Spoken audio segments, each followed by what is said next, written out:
Libo-libong Peking TV ang nakumpiska sa isang bodega sa May Kawayan, Bulacan. Marami raw tumatangkilik dito dahil mura na, mga sikat na brand pa ang kinopya. Nasa frontline na balitang yan si Brian Castillo.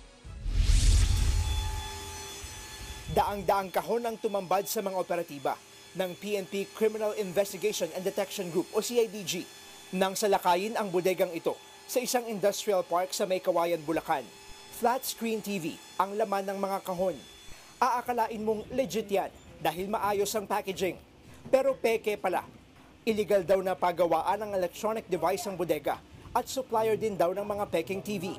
Itong kumpanya ay nag-i-import ng iba-ibang mga electronic parts na kanilang ina-assemble into television sets at ibinibenta sa local market without the proper licensing and authorization.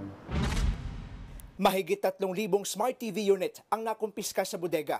May spare parts din sa paggawa ng TV na nagkakahalaga ng mahigit 43 million pesos.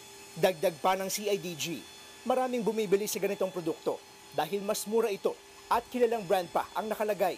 Hindi sila nare-regulate. Ito yung mga nagkukos usually ng sunog. Naaresto ng mga otoridad ang 3 Pinoy at ang Chinese na may-ari ng kumpanya. Hinahanap ang isa pang co-owner na isa ring Chinese.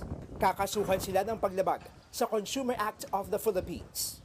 Nagbabalita mula sa frontline, Brian Castillo, News 5. Mga kapatid, Cheryl Cosim po, huwag maging huli at maging una sa lahat sa balitaan. Para sa tuloy-tuloy na talakayang sa frontline, mag-follow at mag-subscribe sa social media pages ng News 5.